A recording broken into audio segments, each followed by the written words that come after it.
Hey hi guys, this is Vimal. Welcome to our channel PSR academy. दोस्तों कैसे हो आप सभी। दोस्तों आज की इस वीडियो में पढ़ेंगे टेंस के बारे में, यानी काल के बारे में। ओके, तो दोस्तों जैसा कि मैं आपको पिछली वीडियो में पढ़ा चुका हूँ, टेंस के बारे में बता चुका हूँ आपको कि टेंस, जैसे कि टेंस क्या होते हैं, टेंस कितने होते हैं, टोटल कितने टेंसेस होते हैं, करेक्ट। तो दोस्तों आज की इस वीडियो में हम उससे आगे जानेंगे। तो देखिए,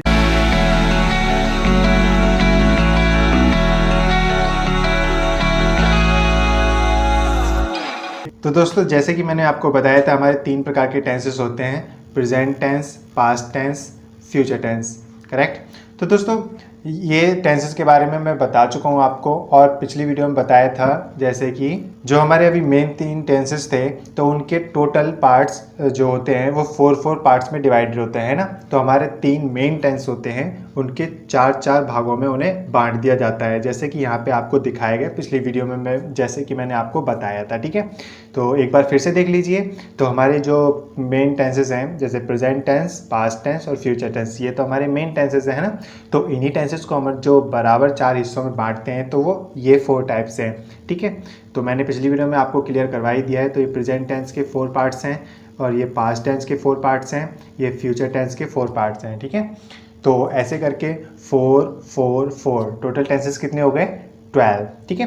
मेन टेंसेस हमारे 3 ही होते हैं, लेकिन उनको जब डिवाइड करते हैं पार्ट्स में तो हमारे 12 टेंसेस हो जाते हैं। ओके, तो दोस्तों आपको पता चल गया हमारे टोटल टेंसेस कितने होते हैं, ठीक है। और किसी भी दोस्त को अगर कोई परेशानी है कि टेंस के बारे में अभी तक कन्फ्यूज़न हो, तो जैसे मैंने पिछली वीडियो बनाई है, आप मैं आई बटन पे जा कर के आप वो वीडियो देख सकते हैं, या फिर डिस्क्रिप्शन में लिंक दिया हुआ है, आप वहाँ से भी देख सकते हैं। ओके, तो दोस्तों चलते अपनी वीडियो आगे स्टार्ट करते हैं, जो आज हम पढ़ने वाले हैं। तो देखिए दोस्तों, यहाँ पे आज हम पढ़ेंगे प्रेजेंट टेंस से, ठीक है। तो आज प्रेजेंट टेंस के यहाँ पे 4 पार्ट्स आपको दिखाए हैं, जैसे कि मैंने आपको, ठीक है, present indefinite tense, present continuous tense, present perfect tense, present perfect continuous tense, ठीक है। तो ये हमारे 4 पार्ट्स हैं।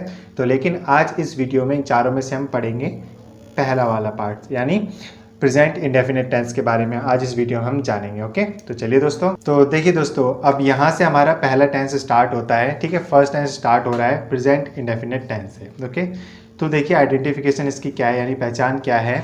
हिंदी में जिन जिन वाक्यों के अंत में ता है, ती है, ते हैं, ते हो आदि जैसे शब्द आते हैं, वे वाक्य प्रेजेंट इंडेफिनिट टेंस के कहलाते हैं, ठीक है। तो दोस्तों जैसे कि इसमें बताया गया कि अगर हमें कोई भी हिंदी के जो जैसे ट्रांसलेशन दे दी जाती है हमें, तो ट्रांसलेशन के समय पर हम ट्रांसलेशन करें कैसे, जब हमें कोई आइडिया होगा या आइडेंटिफाई कर पाए हम, ठीक है, तो तभी तो हम कर पाएंगे ना। तो इसलिए यहाँ पे मैंने एक बेसिक सा फंडा बताया है कि एक हिंट है आपके लिए, यानी ठीक है, अगर हिंदी में कोई सेंटेंस दिया है तो आप उसको आसानी से आइडेंटिफाई कर सके कि वो किस टेंस से रिलेटेड है। ओके, तभी तो आप ट्रांसलेट कर पाएंगे ना उसको। तो देखिए, जैसे प्रेजेंट इंडेफिनिट टेंस है, तो उसकी मैंने आइडेंटिफिकेशन आपको बताई है यहाँ पर। जैसे कि यहाँ पे हिंदी में जिन वाक्यों के अंत में ता है, ती है, ते हैं, ते हो आदि जैसे शब्द आते हैं, वे वाक्य प्रेजेंट इंडेफिनिट टेंस के होते हैं, ठीक है। तो जैसे कि मैंने उदाहरण में भी आपको बताया है, वह जाता है, तो यहाँ पे पहचान में ता है, ती है, ते है, तो हो बताया गया है। तो उसी तरह से देखिए, मैंने यहाँ पे उदाहरण में आपको हाईलाइट करके दिखाया है, जाता है, ठीक है। तो ता है मिल गया। इससे हमें पता चल गया कि ये जो टेंस है, लास्ट में जो हिंट में हमें को मिली, जिसे हमने अभी पढ़ा था कि हमारी पहचान, तो पहचान के थ्रू से हमने आइडेंटिफाई कर लिया कि ये जो दिया गया वाक्य है वो हमारा प्रेजेंट इंडेफिनिट टेंस का है। वो कैसे पता चला? क्योंकि हमें उसकी डेफिनेशन पता, पहचान पता थी, ठीक है, तभी तो हमने पहचाना। इसी तरह से हमें आइडेंटिफाई करके अपने जो भी सेंटेंसेस होंगे उसी के अकॉर्डिंग हमारे को ट्रांसलेट करना है। ओके, तो चलिए आगे देखते हैं। ये तो पहचान हो गई, ओके, आपको पता चल गया। अब आगे चलिए, देखिए पहचान हो गई हमारी, अब रूल्स की बारी, ठीक है। तो अब जैसे हम कोई वाक्य होगा हमारे सामने, तो अब हमारे को सेंटेंस को हमें चलो आइडेंटिफाई तो कर लिया, ठीक है। अब मेन आता है हमारे को फॉर्मेट तैयार करना, कि हम उस वाक्य को, दिया हुआ जो वाक्य है उसको ट्रांसफॉर्म करेंगे, ठीक है, हिंदी टू इंग्लिश, ठीक है। तो अब देखिए, वैसे बेसिकली हमारे 4 टाइप्स के सेंटेंसेस होते हैं। देखिए, affirmative sentences, negative sentences, interrogative sentences, interrogative plus negative sentences, ठीक है। ये जो INT है और NEG है, शॉर्टली लिखा है मैंने, INT जो डॉट लगाया है वो इंट्रोगेटिव है और नैग में यानी नेगेटिव है, ठीक है। तो यानी अब देखिए 4 तरह के हो गए। अफर्मेटिव होता है बिल्कुल सिंपल साधारण वाक्य, उसमें कोई कन्फ्यूजन नहीं, ठीक है। नेगेटिव होता है नॉट वाला यानी नहीं वाला, जो कि नकारात्मक वाक्य भी कहते हैं हमें उन्हें, ठीक है। इंट्रोगेटिव सेंटेंसेस है, इंट्रोगेटिव सेंटेंस वे होते हैं जिसमें हमारे को प्रश्न पूछा जाता है, ठीक है। तो हमारा प्रश्नवाचक वाले वाक्य जो होते हैं वो इंट्रोगेटिव सेंटेंसेस होते हैं, ठीक है। इंट्रोगेटिव प्लस नेगेटिव सेंटेंसेस में क्या होता है, हमारे को इसमें प्रश्नवाचक प्लस और नॉट यानी नहीं, ये दोनों मिलते हैं, ठीक है। एक तरह से क्वेश्चन के साथ साथ नकारा भी जाता है, यानी कि नकारात्मक और प्रश्नवाचक दोनों तरह को मिला करके ये वाक्य बनता है, ठीक है। बेसिकली दोस्तों ये ज़्यादातर लोग यानी ज़्यादा जगहों पर बताया नहीं जाता है, पर फिर भी आपके माइंड में आगे कभी कोई कन्फ्यूज़न ना रहे इस चीज़ को लेकर, इसलिए मैं इसमें आपको ये भी क्लियर करवा देता हूँ, ठीक है। तो देखिए अब यहाँ पे रूल्स भी बताए गए कि अगर हमारे पास अफर्मेटिव सेंटेंस आया, सिंपल सेंटेंस आया, उसको ट्रांसलेट कैसे करेंगे। तो देखिए कैसे, सबसे पहले हमारा काम होगा subject plus verb S E S में से कोई एक प्लस ऑब्जेक्ट, ठीक है। तो ये रूल हो गया, इस फॉर्म में हम अफर्मेटिव सेंटेंस को प्लेस कर देंगे और वो सेंटेंस हमारा ट्रांसफॉर्म हो जाएगा हिंदी टू इंग्लिश, ठीक है। वैसे ही नेगेटिव में रूल्स हैं, subject plus do does plus not plus verb की फर्स्ट फॉर्म प्लस ऑब्जेक्ट, ठीक है। ये हमारा नेगेटिव का रूल है। और इंट्रोगेटिव का है डू डज पहले आएगा प्लस सब्जेक्ट आएगा प्लस वर्ब की फर्स्ट फॉर्म आएगी प्लस ऑब्जेक्ट आएगा प्लस क्वेश्चन मार्क लगाना बिल्कुल मत भूलिएगा दोस्तों, ओके। और इंट्रोगेटिव प्लस नेगेटिव में है do does subject not verb की फर्स्ट फॉर्म ऑब्जेक्ट और लास्ट में क्वेश्चन मार्क, ठीक है। तो ये रूल्स हैं कुछ जो कि बेसिक से रूल बनाए हैं आपके लिए, ताकि आप कोई भी सेंटेंस मेक करें और उसमें कोई गड़बड़ ना हो, ठीक है। अगर आप इसके अकॉर्डिंग सेंटेंस को ट्रांसफॉर्म करते हैं हिंदी टू इंग्लिश तो आपका कभी कोई वाक्य गलत हो ही नहीं सकता, ठीक है। ये कॉमन सी एरर होती हैं उसमें जो कि गड़बड़ हो जाती हैं, जो हमें नहीं पता होता हमें कौन सी चीज़ कहाँ लगानी होती है, कहाँ सेट करनी होती है, ठीक है।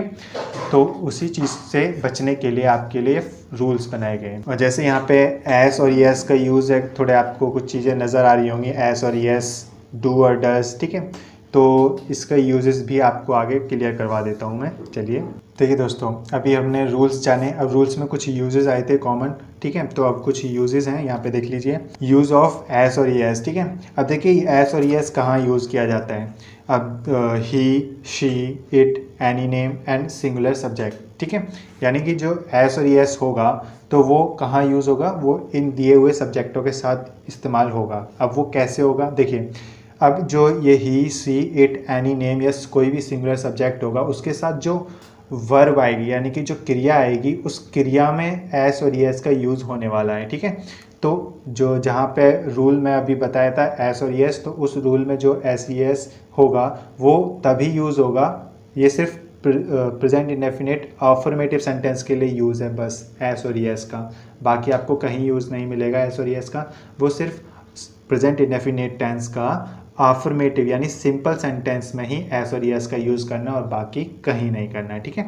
तो सिंपल सेंटेंस जो होगा हमारा प्रेजेंट इंडेफिनिट टेंस का, उसमें जो he, she, it, any name and कोई भी सिंगुलर जो सब्जेक्ट होगा, ठीक है, उसके साथ जो वर्ब आती है, ठीक है, प्रयोग होगी, तो उसके साथ एस और यस का यूज़ होगा, ठीक है। वो आगे एग्जाम्पल के थ्रू आप देख लीजिएगा, ठीक है। अब है यूज़ ऑफ डू, तो डू का यूज़ होता है I, we, you, they and plural subject, ठीक है। तो डू का यूज़ आपको पता चल रहा है कि आई और we, you, they and plural subject, तो इनके साथ हमारा डू का प्रयोग होता है, ठीक है। तो जो भी ये इन दिए हुए सब्जेक्टों में से हमारा कुछ भी आएगा या कोई भी प्लूरल सब्जेक्ट होगा तो उनके साथ हमारा डू का प्रयोग होने वाला है, ठीक है। Use of does, he, she, it, any name and singular subjects, ठीक है। और डज का प्रयोग इन दिए हुए सब्जेक्टों के साथ होगा, he, she, it, any name and singular subject के साथ, ठीक है। कहीं पे भी आपको ये नज़र आएगा तो उसके साथ डज का प्रयोग करना है, ठीक है। ये सिर्फ वहीं पर है जहाँ प्रेजेंट इंडेफिनिट टेंस की बात हो रही है, ठीक है। डू और डज प्रेजेंट इंडेफिनिट टेंस तक ही सीमित रहेगा, आगे कोई और सा होगा तो ये इस जो डू और डज है उसका use as a helping verb यानी सहायक क्रिया के रूप में प्रयोग होता है, ठीक है, याद रखिएगा, और जो कि सब्जेक्ट की की मदद करता है। ओके, तो चलिए दोस्तों चलते हैं आगे, देखते हैं अपना। अब देखिए दोस्तों, यहाँ से हमारे सेंटेंसेस स्टार्ट होते हैं। यहाँ पे अभी आगे हमने आपको बताया था पीछे कि 4 प्रकार के सेंटेंसेस होते हैं, अफर्मेटिव, नेगेटिव, इंट्रोगेटिव और इंट्रोगेटिव प्लस नेगेटिव। ठीक है, तो अब उसमें से पहले सेंटेंस है हमारे अफर्मेटिव सेंटेंस यानी साधारण वाक्य। ठीक है, रूल भी मैंने आपको साथ में दिया है। ठीक है, तो यहाँ पे आप देख करके इसको जो आगे एग्जाम्पल है उनको पूरा कर सकते हैं। ओके, तो ताकि आपको कोई दिक्कत ना हो। ठीक है, तो देखिए एग्जाम्पल के थ्रू समझते हैं हम। पहला एग्जाम्पल है हमारा वह जाता है। ठीक है, तो वह जाता है, तो उसमें अब सबसे पहला काम, जैसे कि आपको मैंने बताया था पीछे, सबसे पहला काम वाक्य को पहचानना। ठीक है, कि वो किस टेंस का है, पहला काम।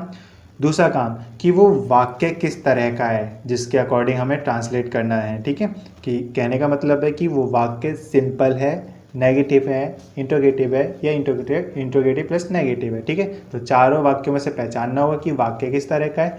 फिर तीसरा काम, उसी जब हमें वाक्य का पता चल जाएगा, फिर उसी तरह हमारे को उस सेंटेंस का फॉर्मूला पुटअप करके उसको लगाना होगा। ठीक है, तो देखिए अब ये मेन चीज़ आपको पता चल गई। तो वह जाता है, अब सबसे पहला काम है हमारा पहचान। ठीक है, देखिए जाता है, लास्ट में हाईलाइट कर रखा है मैंने ता है, तो इससे तो पता चल गया कि हमारा प्रेजेंट इंडेफिनिट टेंस का वाक्य है। ठीक है, अब इसमें सिर्फ वह जाता है, सिंपल टेंस है, इस सिंपल सेंटेंस है, इसमें ना तो कहीं नहीं दिया है यानी ठीक है नेगेटिव वाक्य नहीं है, और ना ही इसमें क्या क्यों कैसे या फिर क्वेश्चन मार्क है, तो ऐसा कुछ भी नहीं है, तो ये इंट्रोगेटिव भी नहीं है। ठीक है, तो ना नेगेटिव है ना इंट्रोगेटिव है, तो ये इस वाक्य कैसा है, बिल्कुल सिंपल वाक्य है। तो सिंपल वाक्य वाला रूल लगेगा जैसा कि आपको ऊपर दिखाया गया है।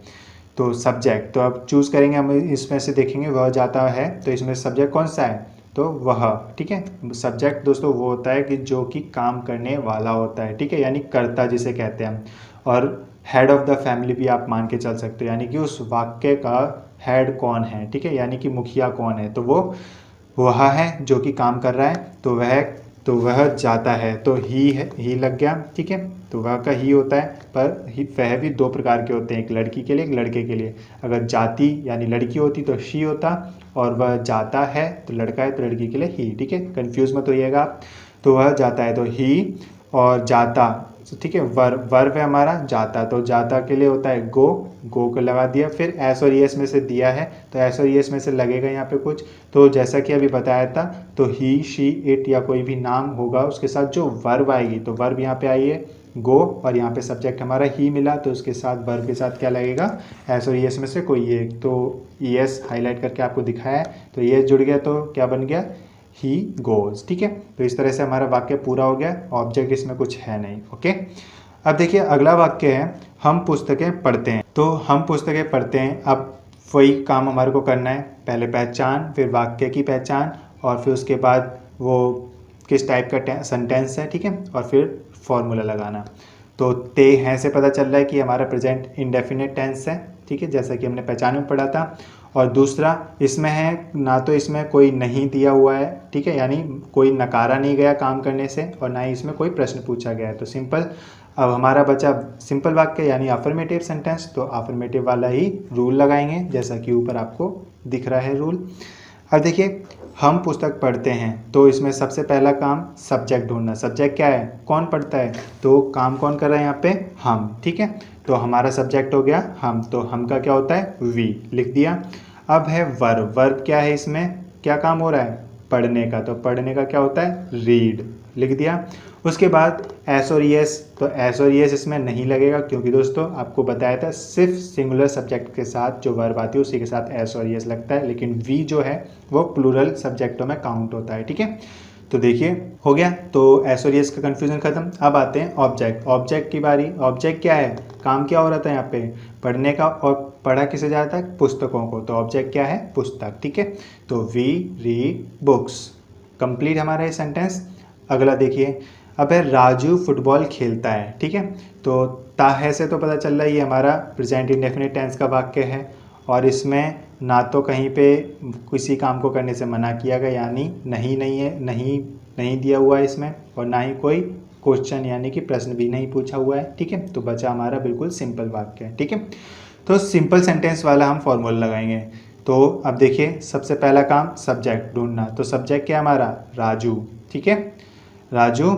और फिर वर्ब है हमारा क्या, खेलता, यानी खेलना जो है वो वर्ब है हमारी, तो खेलने का क्या होता है, प्ले। फिर है एस और एस लगाना, तो एस और एस में से हमने लगा दिया, एस जोड़ दिया। क्यों जोड़ा दोस्तों, क्योंकि यहाँ पे जो सब्जेक्ट है वो हमारा क्या है, सिंगुलर है, ठीक है।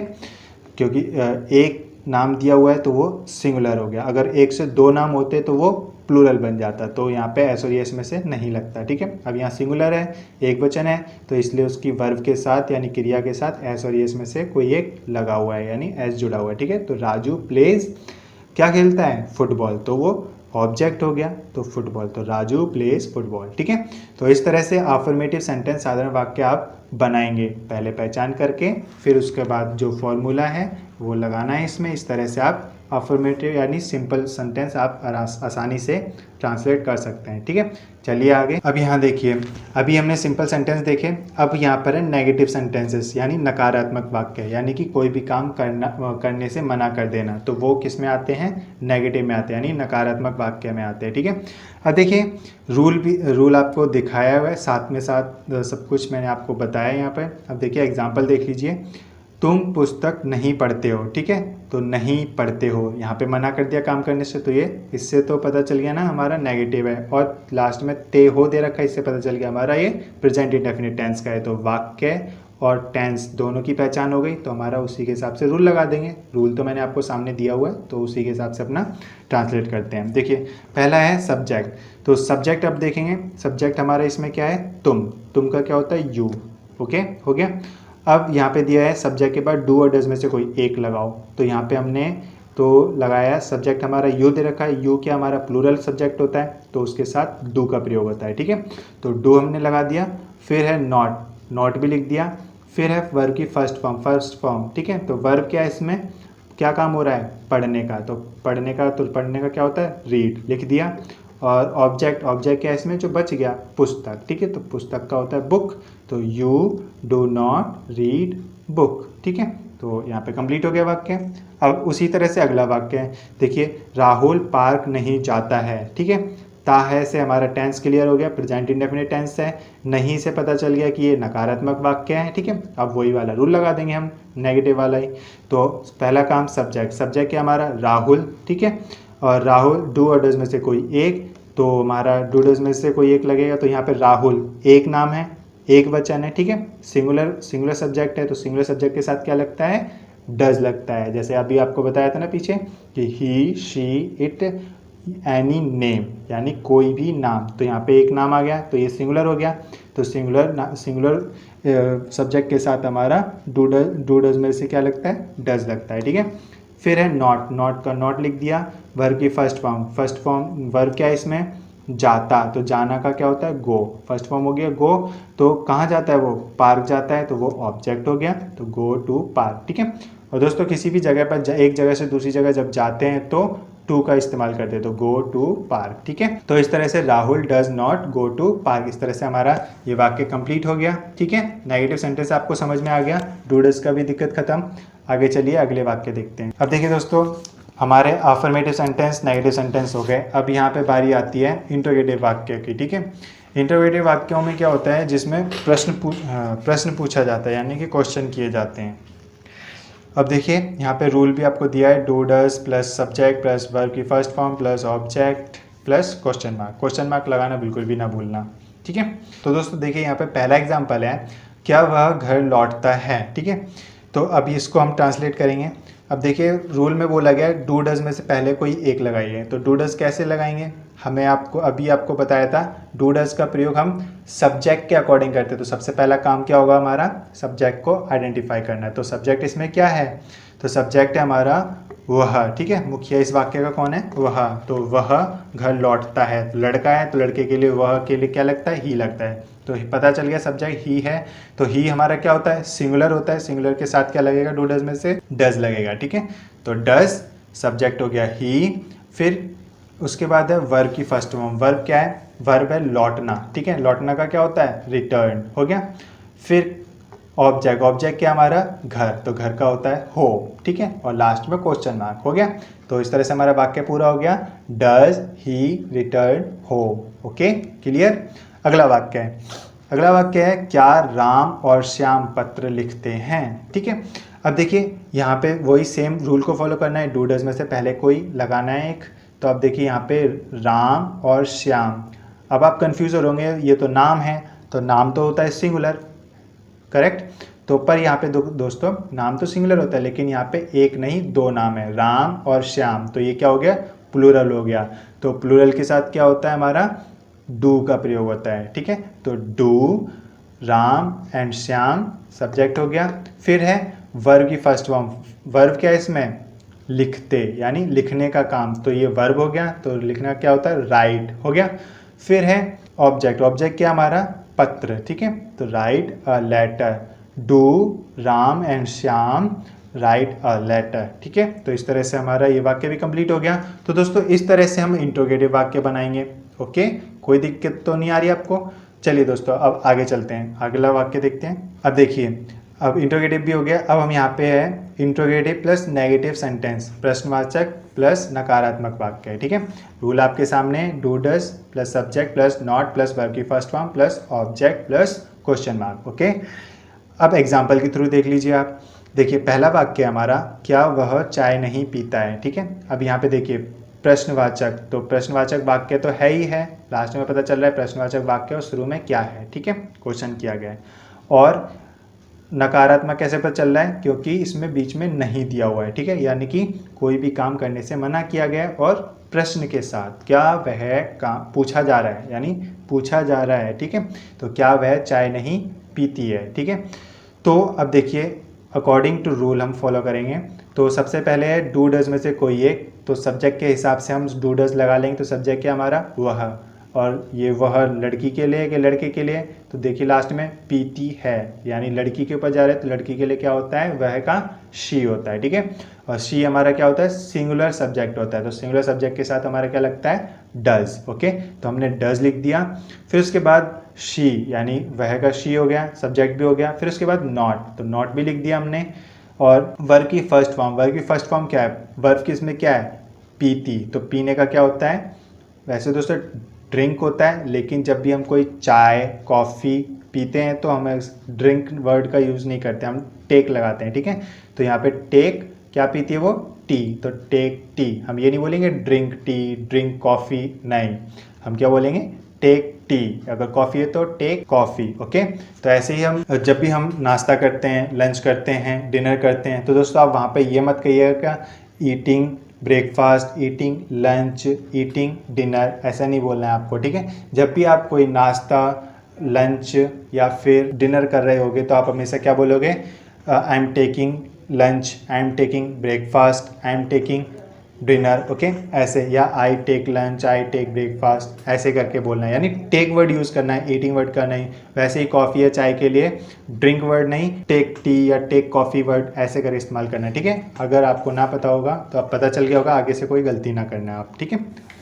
तो देखिए दोस्तों दूसरा वाक्य है, क्या मैं स्कूल नहीं जाता हूँ। ठीक है, तो यहाँ पे लास्ट में क्वेश्चन मार्क यानी प्रश्नवाचक चिन्ह दिया हुआ है और बीच में नहीं दिया हुआ है, तो इससे हमें पता चल गया ये नकारात्मक और प्रश्नवाचक वाक्य है। ठीक है, और रूल के अकॉर्डिंग इसको ट्रांसलेट कर देंगे। तो रूल हमारे ऊपर है, तो पहला है डू डज, डू डज में से कोई एक लगाना है, तो डू डज में से कोई एक कैसे लगाएंगे, सब्जेक्ट के अकॉर्डिंग, तो सब्जेक्ट क्या है, मैं। ठीक है दोस्तों, आप सोच रहे होंगे कि ये आई जो होता है वो सिंगुलर होता है कि प्लूरल होता है। दोस्तों ये एक सबसे अलग सब्जेक्ट ऐसा होता है जो कि इसका व्यवहार क्या है, एक प्लूरल के रूप में किया जाता है। ठीक है, तो इसलिए कभी कंफ्यूज मत होना, आप ध्यान रखिएगा, एक तरह से प्लूरल के रूप में ही वर्क करता है, यानी सिंगुलर होने के बावजूद भी ये एक स्पेशल सब्जेक्ट होता है जो एक इसके साथ हमेशा स्पेशली यूज़ होता है।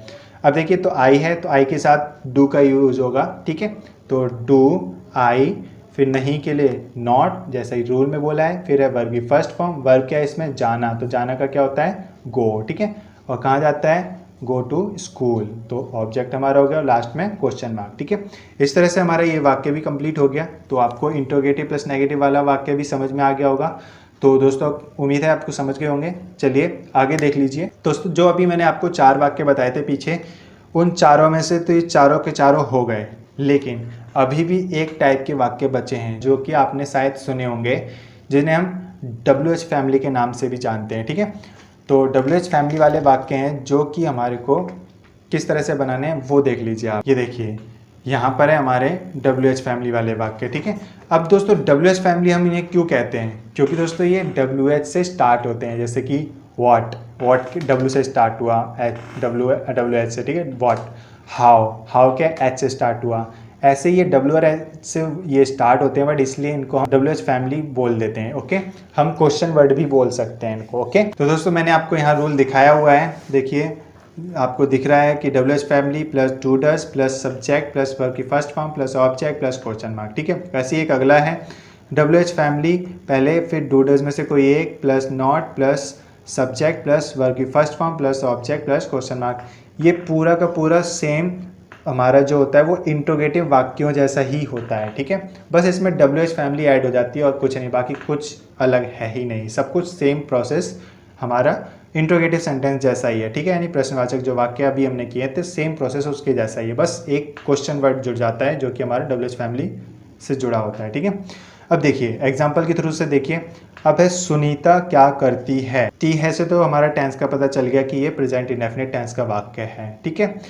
और अब देखिए, ठीक है, और WH फैमिली का कैसे पता करें। अब आपके माइंड में ये दिक्कत आ रही होगी कि हमारे को कैसे पता चलेगा कि WH फैमिली वाला ही वाक्य है वो, है ना।